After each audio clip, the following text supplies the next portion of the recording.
Hello, all YouTube watchers and insect lovers. This is Nicholas Campbell with a YouTube video explaining and illustrating a pretty interesting concept in insect ecology known as cannibalism. So, thank you for watching.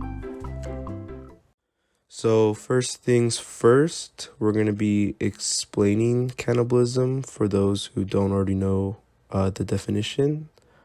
So what it is the practice of eating the flesh of one's own species.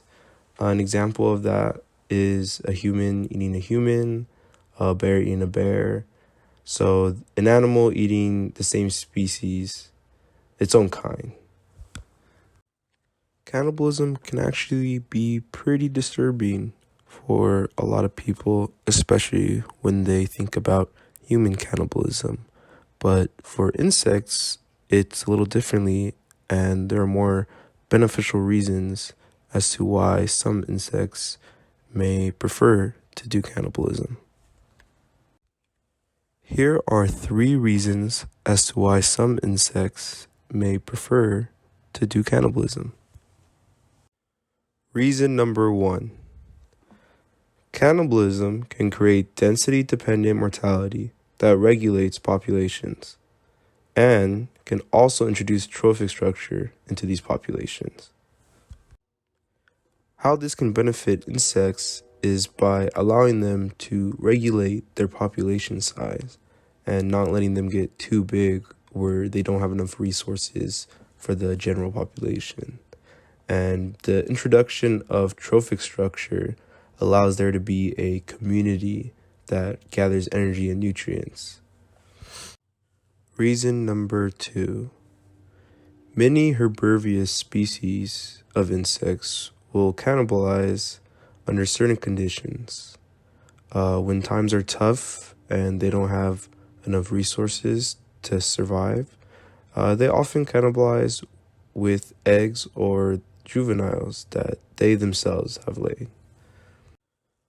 One example of this would be crickets. Crickets sometimes cannibalize under certain conditions their own eggs and juveniles when they do not have enough nutrients for themselves.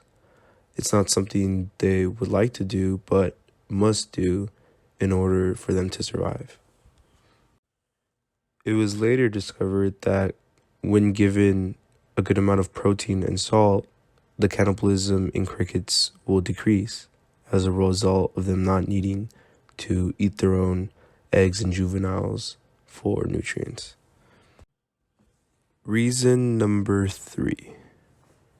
Sexual cannibalism can actually be an adaptive foraging strategy to increase fecundity. For example, among praying mantids, females in poor conditions are more likely to cannibalize, and cannibals produce larger egg masses. This suggests that cannibalism is an adaptive foraging strategy, and females who do cannibalize are going to be having bigger egg masses with more nutrients. Even though the male praying mantis does get consumed by the female, there is still much benefit to him.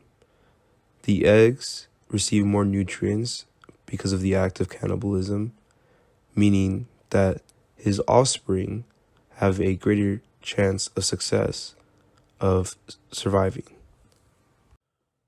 Although cannibalism does provide some benefits for insect populations, there are some negatives to it. For example, sexual cannibalism in some insects could be due to aggressive spillover. We do see this in fishing spiders, where the more ferocious spiders do capture more prey, but it also leads to pre-copulatory sexual cannibalism. So what this shows us is that the ferocious personality of the spider can be beneficial in one situation, but not in the other, and causes cannibalism. So as you can see, there are multiple reasons as to why cannibalism can be beneficial for certain insect species and their populations. This topic was really interesting to me, and I wanted to talk about cannibalism because it could be viewed and thought of in such a disturbing manner. But for insects, it's a different story. They can get some benefits, and it could be an actual good thing for them. Thank you guys for watching, and have a good day.